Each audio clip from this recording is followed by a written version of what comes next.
Si 2025 n'a pas été à la hauteur de tes attentes, et s'il y a beaucoup d'objectifs que tu avais mis en place et qui n'ont pas été réalisés, c'est pas que tu es une mauvaise personne. En vrai, c'est que tu n'as pas utilisé la bonne méthode. Planifier un objectif, ça suffit pas pour l'atteindre. Faut mettre en place des habitudes, faut mettre en place des cadres pour que ça se réalise. Et aujourd'hui, je te promets, on va voir ça au travers de 7 choses qui vont faire en sorte que si tu les suis attentivement et jusqu'à la fin, vont faire de ton année la meilleure que tu n'aies jamais vécue. Cette vidéo, elle n'est pas pour tout le monde. Elle est pour ceux qui en ont marre de tourner en rond, ceux qui veulent réussir et surtout ceux qui veulent réaliser le plan de Dieu pour leur vie. Parce qu'effectivement, on est là pour ça. Le premier point, on va commencer par comprendre que Dieu a déjà un plan pour notre année et qu'en vrai, il veut qu'elle se passe de la meilleure des manières possibles. Tu sais, des fois, on rentre dans une année et on ne sait pas forcément ce qu'elle va nous proposer. On se dit, qu'est-ce que cette année va produire? On se dit, est-ce que je vais vivre dans le malheur? Est-ce que je vais être heureux? Eh bien, laisse-moi dire quelque chose, c'est toi qui as la responsabilité d'être heureux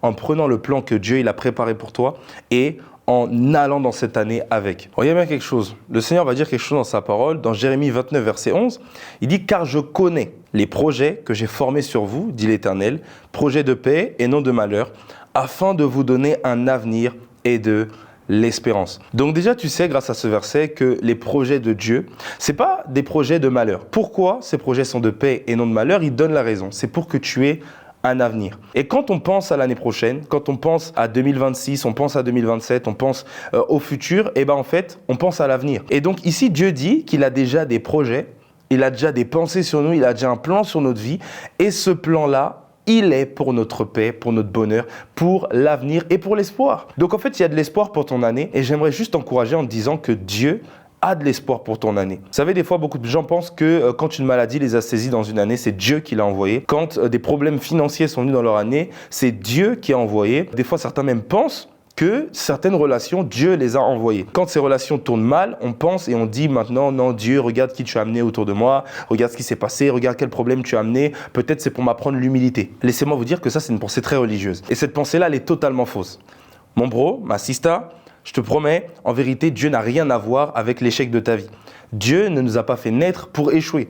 Il nous a fait naître pour réussir. Et c'est pour ça que tous les projets qu'il a pour nous et dans notre vie sont liés à la réussite de notre vie. Quand on regarde dans la Bible va nous parler de l'histoire de Joseph. C'est dans l'Ancien Testament, dans le livre de Genèse. On va dire que Joseph, c'est comme un homme politique. Joseph, c'est comme un ministre. Joseph, c'est comme un ministre qui entend très bien Dieu. Il est aussi prophète, il entend Dieu. Dieu va lui montrer qu'il allait avoir 7 années d'abondance, donc cette année où vraiment le pays il allait vraiment avoir beaucoup d'argent, et cette année de disette, donc de extrême pauvreté. Et quand Dieu va révéler ça à Joseph, ça nous montre déjà quelque chose. Ça nous montre que Dieu est en avance sur les temps, sur les saisons, et Dieu sait ce qui va se passer les années prochaines. Dieu sait ce qui se trame, Dieu sait ce qui se passe, Dieu connaît ce qui va se passer. Et donc Dieu peut donner à un homme l'avance sur son temps. Également, on comprend quelque chose grâce à l'histoire de Joseph, qui est vraiment très important et très intéressant. On comprend en fait que grâce au fait que Dieu ait prévenu Joseph qui allait avoir des années de disette et qu'il avait prévenu aussi en avance qu'il allait avoir des années où il allait avoir vraiment beaucoup d'argent, et ben en fait Joseph, il a pu se préparer pour les années où il allait manquer d'argent. Donc en gros, qu'est-ce que ici j'essaie d'expliquer? Dieu peut te prévenir d'avance que 2027 sera une année compliquée pour toi par exemple, et comme ça il va faire en sorte que 2026 tu gères bien ton année pour que 2027, même si c'était une année compliquée pour tout le monde, et bah toi tu as l'impression que c'est une année normale. Pourquoi? Parce que c'est la bonne gestion du plan de Dieu. Dieu il a un planning, et s'il a prévu de te faire passer dans des épreuves, il ne fera jamais comme ça du jour au lendemain. Non, il va toujours te prévenir en avance. Jésus n'est pas un Dieu qui vient et qui te dit vas-y je t'envoie dans le feu comme ça au hasard. Non, Jésus-Christ prévient ses enfants.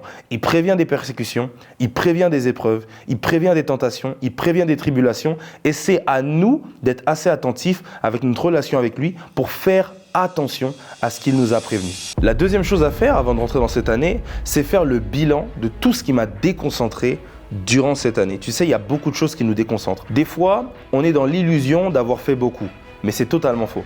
En fait, en vérité, on n'a pas travaillé, on a été paresseux, on a été feignant, on est resté dans notre lit, on a scrollé sur les réseaux sociaux. Et c'est ce qui fait en sorte qu'au final, on ne réussit vraiment pas. C'est pour ça qu'en fait, lorsque tu entames une année, il faut que tu saches exactement ce qui t'a déconcentré. Est-ce que c'était, par exemple, le fait de passer trop de temps dans les distractions, dans le divertissement, dans les réseaux sociaux? Est-ce que c'était peut-être le temps, tu regardais trop de films, tu sortais trop avec tes amis? Et justement, on va en parler. Mais en fait, il faut que tu saches exactement ce qui t'a distrait. Tu sais, il y a une loi que j'aime beaucoup, c'est une loi qu'on apprend dans le leadership, une loi qu'on apprend également dans tout ce qui est fait de faire du business, tout ça. Ça s'appelle la loi de Pareto. Pareto, c'est quelqu'un qui a créé une loi que 20% des efforts font 80% des résultats. Et que 80% des choses qu'on fait d'inutiles vont faire 20% des résultats qu'on a actuellement. Et des fois, si tu as atteint l'année 2025 actuelle, seulement 20% de tes résultats que tu t'étais fixé. C'est parce qu'en fait, tu as fait 80% de choses qui ne servaient peut-être pas à grand-chose. Et ça, c'est bad. C'est bad parce qu'en fait, quand tu le fais, tu as l'impression d'avancer. Mais tu n'avances pas véritablement. Et c'est pour ça qu'en fait, aujourd'hui, je te dis, prends une feuille et fais la liste de toutes les choses qui t'ont distraite. Par exemple, si tu sais que tu passes beaucoup de temps sur ton téléphone, active. Vous savez, sur le téléphone, là, il y a un truc qu'on appelle temps d'écran. Eh bien, active le temps d'écran. Regarde, tu passes combien de temps sur Snapchat, combien de temps sur Instagram, combien de temps sur TikTok. Moi, je sais que par exemple, aujourd'hui, Instagram et les réseaux, c'est aussi mon outil de travail. Parce que moi, aujourd'hui, je travaille dans tout ce qui est la communication, je travaille dans tout ce qui est le montage vidéo, tout ça, donc j'en ai besoin. Donc, si je passe beaucoup de temps dessus, c'est normal parce que ça fait partie de mon travail. Mais si ce que tu fais dessus sert à te divertir, même des fois te conduisent à pécher, te conduisent à te déconcentrer de tes objectifs, en fait, c'est mauvais parce que ça sécrète quelque chose dans ta tête. Tu sais, il y a quelque chose qu'on appelle la dopamine. Peut-être un jour, je ferai une vidéo dessus. Et en fait, il y a comme cette hormone qui est sécrétée, qui va être libérée et qui va t'amener à croire que ce que tu fais te fait avancer. Ça va prendre toute ton énergie, ça va prendre toute ton attention et au final, tu ne produiras rien. Donc la distraction, c'est vraiment un outil du diable pour t'empêcher d'accomplir tes objectifs. Voilà pourquoi cette année 2026, tu dois les supprimer petit à petit. Tu sais, tout ne se supprime pas d'un coup. La vie est faite d'habitudes. Donc plus tu prends des bonnes habitudes, moins tu en auras des mauvaises. Tu sais, j'ai compris quelque chose avec le temps. C'est que les bonnes habitudes, c'est difficile à mettre en place, mais c'est très facile à perdre. Alors que les mauvaises habitudes, c'est plutôt facile à prendre, mais c'est très difficile à perdre. C'est pour ça qu'en fait, il faut que tu te prennes le temps chaque mois de travailler une habitude. Peut-être c'est l'habitude d'arriver à l'heure. Et c'était quoi la distraction qui te faisait arriver en retard? C'est quoi le truc qui te faisait arriver en retard au travail? C'est quoi le truc qui te faisait arrêter en retard partout? Ça, on le supprime. Également, voilà, tout ce qui nous empêchait de lire la Bible, de prier. Il y a des distractions qui nous empêchaient de faire ça. Des fois, c'est passer trop de temps au téléphone avec certaines personnes. Bah ça, hop là, on supprime et à la place, on remplace. Et tu sais, en termes de numéro 1 dans les distractions, il y a quelque chose dont on va parler, et justement, c'est mon troisième point. On va parler de faire le tri dans son entourage. Dans les relations, j'ai remarqué, il y a juste deux sens. Le premier sens, c'est celui où on influence l'autre. Le deuxième sens, c'est celui où on est influencé. Il faut faire très, très, très attention.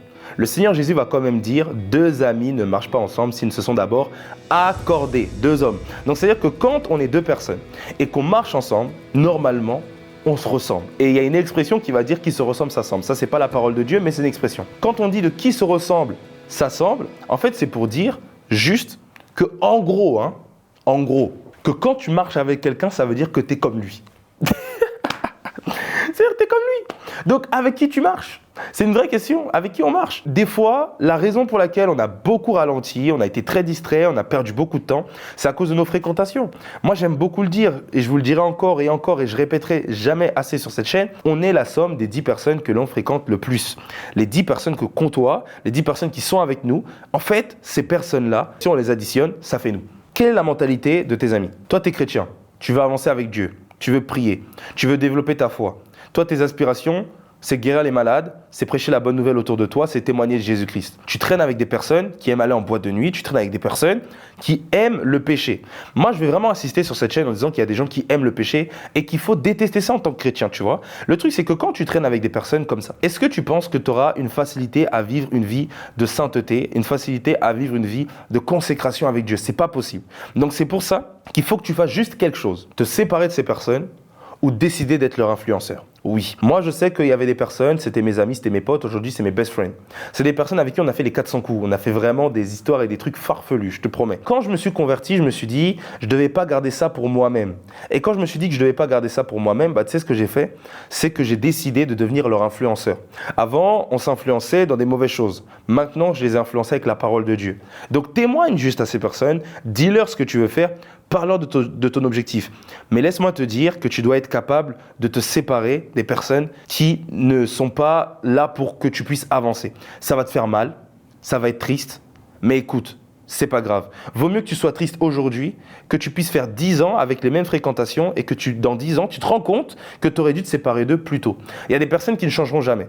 Moi, je te le dis. Ok, non, on est chrétien, il faut quand même avoir la foi, il faut prier pour eux. Non, mais mon copain, non, mais ma copine, moi, j'ai la foi que véritablement, il va se convertir, il va changer. Bah écoute, des fois, peut-être que pas. Peut-être qu'il ne changera pas et peut-être que c'est juste pas la personne avec qui tu dois être. Des fois, nos émotions nous font croire que les gens, il n'y a que eux. Tu sais, sur 7 milliards d'êtres humains sur la Terre, t'inquiète pas, tu peux te faire des amis. Et si tu ne sais pas comment te faire des amis, t'inquiète pas, on va t'aider à faire des amis et je vous montrerai comment se faire des amis. Parce que ça aussi, c'est un vrai sujet.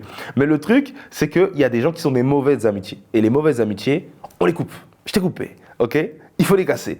Tu sais, une fois que tu as fait le tri dans tes amis, il y a une chose également que tu vas devoir faire. Et c'est la 4e chose. Il va falloir se fixer des objectifs clairs, précis et réalisable. L'objectif, c'est pas du farfelu, c'est pas d'être dans du buzz, c'est pas de voilà, se mettre une trop grosse pression jusqu'à ce qu'on va vraiment tomber en dépression, on va faire du burn-out et après au final, tu vas même plus passer du temps avec ta famille, tes amis, tout ça. C'est pas le goal. Le vrai goal, c'est d'avoir des objectifs qu'on réalise. Tu sais, moi j'ai compris un truc. Et ce truc, je veux que tu le comprennes.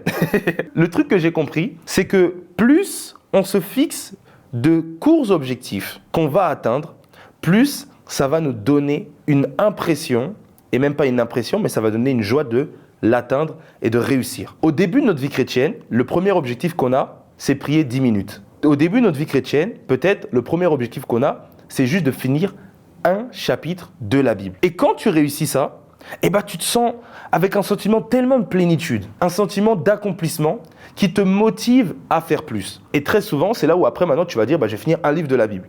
Et après, tu vas dire, maintenant, tu sais quoi, je vais me pousser mes objectifs, je vais prier pendant 30 minutes. Waouh! Et après, on va comme ça de gloire en gloire. Dieu nous appelle de gloire en gloire. Il dit, le sentier du juste est comme l'éclat du soleil qui va croissant jusqu'à atteindre l'aurore. Donc c'est-à-dire qu'en fait, pour paraphraser et un petit peu pour expliquer ce verset, il est en train de dire en gros que la vie d'un chrétien, la vie d'un croyant, elle n'est pas faite pour être directement au top et au sommet. Non, elle est faite pour être progressive. Et la progression, c'est ça qui fait la gloire dans la vie d'un homme. C'est pour ça qu'il faut vraiment que tu puisses croire en ta progression. 2026, c'est pas la dernière année de ta vie. C'est l'une des années de ta vie, mais elle est très importante. C'est pour ça qu'il faut que tu la réussisses au max. Donc pour ça, fixe-toi des objectifs. Comment se fixer des bons objectifs? Un bon objectif, il est atteignable en quantité, en temps. Je me dis par exemple, tu sais quoi, tous les mois de l'année, je vais lire un livre sur la foi. Je vais acheter les livres de tel homme de Dieu, tel homme de Dieu. Je vais acheter les livres de tel pasteur, et je vais lire un par mois. Donc si tu lis un par mois, ça fait combien de, par exemple, pages par jour? Et tu le fais en combien de temps? Donc tu vois, par exemple, là, il y a un livre, la quantité c'est un livre, le temps c'est un mois. Je te donne un exemple simple. L'objectif, c'est par exemple de changer physiquement. J'ai envie de maigrir, comment je fais? Écoute, brother, Sista, tu as envie de maigrir, l'objectif c'est aller à la salle 4 fois, et donc tu vas aller 4 fois dans un laps de temps de 4 jours. Et tu vas aller pendant tant de temps à la salle, que tu aies envie, que tu n'aies pas envie, tu t'es fixé un objectif, et va falloir que tu le fasses. Là, on parle de se fixer des objectifs. Maintenant, il y a la discipline pour les atteindre, et on va en parler. Mais déjà, rien que les fixer, ça va les mettre clairs. Maintenant, mon conseil, et que j'ai à te donner, c'est ne te fixe pas de trop d'objectifs en même temps. Tu peux même faire quelque chose si tu veux. Tu peux te donner des objectifs en fonction des saisons. C'est-à-dire, tu te donnes des objectifs dans le premier trimestre, janvier, février, mars. Ensuite, tu te donnes des objectifs avril, mai, juin. Puis tu te donnes des objectifs juillet, août, septembre. Et ensuite, octobre, novembre et décembre. Donc, comme tu as divisé ton année en 4 trimestres, comme à l'école, youpi, et c'est pour ça qu'il faut faire l'école. Comme tu as divisé ton objectif en 4 trimestres, ce que tu vas faire, c'est que tu vas mettre des objectifs pour le premier trimestre, des objectifs pour le deuxième, le troisième et le quatrième. Et si tu as atteint les objectifs du premier trimestre, ça te poussera à atteindre les objectifs du prochain et du prochain et du prochain. Et c'est comme ça que tu vas te fixer des objectifs de manière claire, efficace, et ça va vraiment bien marcher pour toi. Dans Proverbes 24, 3 et 4, c'est la parole de Dieu. Il va dire une chose, il va dire c'est par la sagesse qu'une maison s'élève, c'est par l'intelligence qu'elle s'affermit et par la connaissance qu'elle se remplit de tous les biens précieux. Donc en gros, être sage, c'est savoir appliquer ses objectifs. Mais nous, là, on est à la partie de l'intelligence. Il dit c'est par l'intelligence qu'elle s'affermit. Donc en gros, c'est par l'intelligence qu'une année, elle est solide. C'est par l'intelligence qu'on ne va pas directement aller faire tout et n'importe quoi et qu'on ne va pas dire oui à tout le monde. C'est par l'intelligence. L'intelligence, c'est se fixer les objectifs, c'est réfléchir. Moi, je te conseille de faire quelque chose. Tous les jours, prends 30 minutes à réfléchir sur tes objectifs. Pense. Et tu vas voir que tu vas finir par avancer et réussir. Cinquième conseil que j'ai pour toi, et il est très important. Là, écoute très attentivement, parce que ça peut littéralement changer ta vie. Prends l'habitude de faire quelque chose aujourd'hui, parce qu'à chaque jour suffit sa peine. Il y a beaucoup de personnes qui remettent à demain, qui procrastinent et qui ont masterisé l'art de la procrastination. Quand on regarde le Seigneur Jésus et que tu vas lire tous les évangiles, tu vas lire Matthieu, Marc, Luc et Jean, tu vois que c'est quelqu'un qui prenait le temps de poser des actes aujourd'hui pour aujourd'hui. Il sortait, il allait guérir les malades aujourd'hui pour aujourd'hui. Il allait prêcher aujourd'hui pour aujourd'hui. Il allait à la synagogue aujourd'hui pour aujourd'hui. Dans Marc 1, verset 35, on voit le Seigneur qui va se lever très tôt. Il va aller prier. Ses disciples vont venir le chercher. Et quand Jésus-Christ a fini de prier, il va leur dire « Ne vous inquiétez pas, allons maintenant dans les bourgades voisines, allons prêcher, parce que c'est pour cela que je suis sorti. » La question, c'est chaque matin, alors que tu sors de chez toi, pourquoi est-ce que tu sors? Tu sors pourquoi? Quand tu te réveilles, pourquoi tu t'es levé? Il faut tout le temps que tu te poses la question pourquoi je me suis levé aujourd'hui. Il faut tout le temps que tu te poses la question pourquoi je sors de chez moi. Il faut tout le temps que tu te poses la question maintenant que j'ai fini cette journée, qu'est-ce que j'ai produit? Et c'est pour ça que je te donne un conseil. Prends 30 minutes de réflexion le matin et 30 minutes de réflexion le soir. C'est les habitudes de ceux qui gagnent. Ceux qui gagnent, ils ont des habitudes. Et les habitudes, c'est de réfléchir, c'est de prendre le temps de penser. Prends l'habitude et le temps de planifier ce que tu vas faire aujourd'hui. Tu sais, moi, j'utilise Google Agenda. C'est-à-dire que là, par exemple, quand je fais cette vidéo, toi, tu la vois maintenant. Mais tu ne sais pas quand est-ce que je l'ai tournée. Peut-être que je l'ai tournée il y a 2 mois. Peut-être que j'ai tourné il y a 1 mois. Peut-être que je l'ai tournée il y a 2 semaines. Tu ne sais pas parce qu'il n'y a pas d'indicateur de temps. Mais laisse-moi te dire quelque chose, c'est qu'elle était planifiée et en avance, je l'avais mis sur ma chaîne YouTube pour qu'elle sorte aujourd'hui parce que j'avais pas forcément le temps de le faire le jour même. Des fois, on n'a pas le temps de faire les choses. Mais quand tu planifies, tu peux produire quelque chose aujourd'hui. Jésus va nous dire dans la prière du Notre Père de demander à Dieu de nous donner aujourd'hui notre pain de ce jour. Vous connaissez bien cette prière, Notre Père qui exauce tout ça. Donc maintenant, il dit à Dieu lui-même de nous donner aujourd'hui notre pain d'aujourd'hui. Donc ça veut dire que même Dieu a réservé une nourriture spirituelle, un pain spirituel, une croissance spirituelle, une parole aujourd'hui pour aujourd'hui. Donc si lui-même, il a réservé de nous parler aujourd'hui pour aujourd'hui, on est qui pour pouvoir ne pas produire ce qu'on doit produire aujourd'hui? Il faut qu'on puisse changer ça. Et il faut qu'on puisse le faire de manière efficace. Lorsqu'on regarde dans l'Ancien Testament, il y avait le peuple d'Israël qui traversait le désert avec Moïse. Et tu sais ce qui se passait? Dieu faisait descendre comme des poulets, des cailles. Et quand Dieu faisait descendre des cailles sur la terre, Dieu leur disait, les gars, vous mangez maintenant ce que je vous ai donné, vous allez manger les cailles, vous allez manger la manne, donc vous allez manger le pain, vous allez manger le poulet. Aujourd'hui, n'en gardez rien parce que demain, je vais vous en donner d'autres. Et donc quand les gens gardaient ce que Dieu leur donnait aujourd'hui, la nourriture est périmée. Parce que ce que tu devais faire aujourd'hui, peut-être que demain, ce sera trop tard. C'est pour ça, ne prends pas le temps et ne masterise pas l'art de la procrastination. Si tu procrastinais, si tu avais l'esprit de paresse, je te demande, prie, fais une prière à Dieu, dis Seigneur, délivre-moi de ça et amène-moi à être quelqu'un qui produit aujourd'hui pour aujourd'hui. Parce que chaque jour, tu dois faire quelque chose. Prier, tu dois le faire tous les jours. Lire la Bible, tu dois le faire tous les jours. Aller à l'école, au travail, travailler sur ton entreprise, faire quelque chose, produis quelque chose. S'il te plaît, fais-le. Parce que demain, c'est trop tard. Le 6e conseil pour vivre ta meilleure année, tu vas un petit peu rigoler, mais je peux te promettre que c'est très important. C'est prendre l'habitude de bien gérer son argent. Tu sais, l'argent, c'est la ressource avec laquelle on fait le plus de choses ici, sur la terre, physiquement. Donc, c'est-à-dire que l'argent, money, c'est la chose qu'on utilise tout le temps. Le fauteuil sur lequel je suis assis coûte de l'argent, la caméra avec laquelle je vous filme coûte de l'argent, l'habit que j'ai coûte de l'argent, les lumières coûtent de l'argent, tout coûte de l'argent. Même aujourd'hui, pour manger, il faut de l'argent. Donc tu vivras une mauvaise année si ton année tu la vis dans la pauvreté. Ça c'est sûr et certain. Tu peux me dire tout ce que tu veux, tu peux être religieux comme tu veux. Moi personnellement, j'ai compris la vie, on est chrétien, amen. On croit en Jésus-Christ, amen. Mais on vole pas dans les airs. Moi personnellement, j'ai besoin de chaussures pour marcher, j'ai besoin d'habits pour me vêtir. Donc, si je manque d'argent, je suis désolé, je vais vivre une mauvaise année. Je n'aurai pas de quoi manger, je vais être dans la faim, je vais être dans les plaintes, je vais être dans les murmures, je vais être dans les inquiétudes. Pourquoi ? Parce que j'ai pas d'argent. Et c'est pour ça que Dieu a donné des promesses pour qu'on ait de l'argent. Donc ne t'inquiète pas. Si tu veux de l'argent, travaille. C'est tout. Tu veux de l'argent, travaille. Tu es à l'école, essaie de faire des petits jobs. Il y a des petits boulots, il y a des petits trucs qu'on peut faire en été qui peuvent te rapporter un peu d'argent. Économise et essaye de fructifier. Si tu es entrepreneur, travaille sur tes business. Mais gère bien ton argent et apprends toujours à posséder. Mets de côté, garde un peu.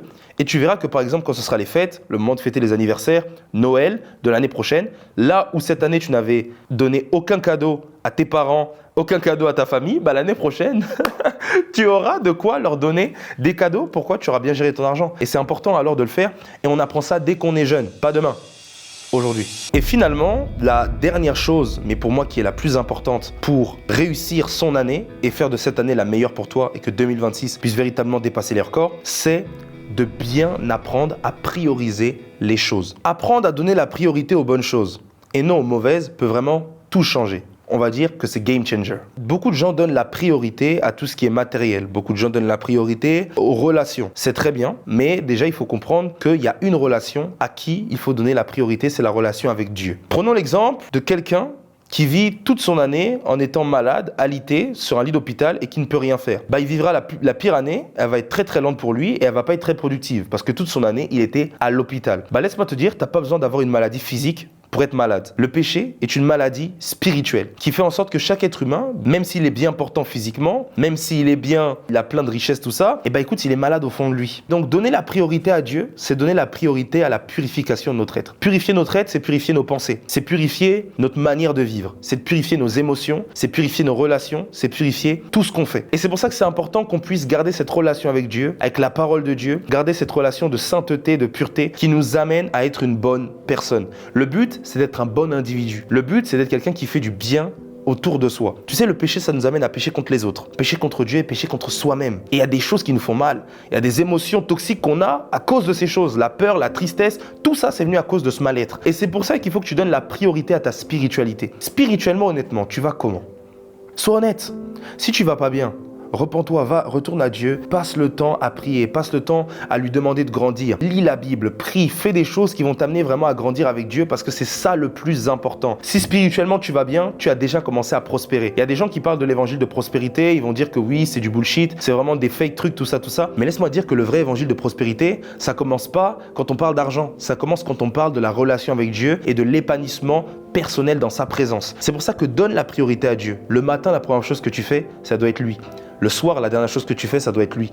Et ensuite, tout le reste vient après. La Bible dit, cherchez premièrement le royaume des cieux et toute chose vous sera donnée par-dessus tout. Dans Matthieu 6, verset 33. C'est pour ça que c'est important que tu puisses aujourd'hui prendre la décision de donner ta priorité au Seigneur. Après, tu donnes la priorité à tes relations, tu donnes la priorité à tout ce que tu veux, mais la première chose, c'est Dieu, parce qu'il va t'amener et te conduire dans ta destinée. Et Dieu peut te parler. J'aimerais juste faire une prière courte pour toi et prier pour que véritablement cette année soit la meilleure de ta vie. Je prie juste pour toi, Seigneur. Je te recommande un frère, une sœur, quelqu'un qui écoute cette vidéo et qui veut vraiment que cette année soit la meilleure de sa vie. Je prie au nom de Jésus-Christ qu'il puisse véritablement donner la priorité aux bonnes choses, que tu sois la priorité de sa vie, que tu puisses rentrer dans ses pensées, rentrer dans son âme, que tu puisses diriger ses pas, que tu puisses l'éloigner du péché, l'éloigner des fautes et de tout ce qui l'a amené à tomber dans le monde et dans cette jeunesse qui est des fois perdue. Je prie, Seigneur, que tu nous amènes chacun d'entre nous à vivre 2026, la meilleure année de notre vie. Que ta grâce, ta miséricorde, que ta bonté puisse nous accompagner.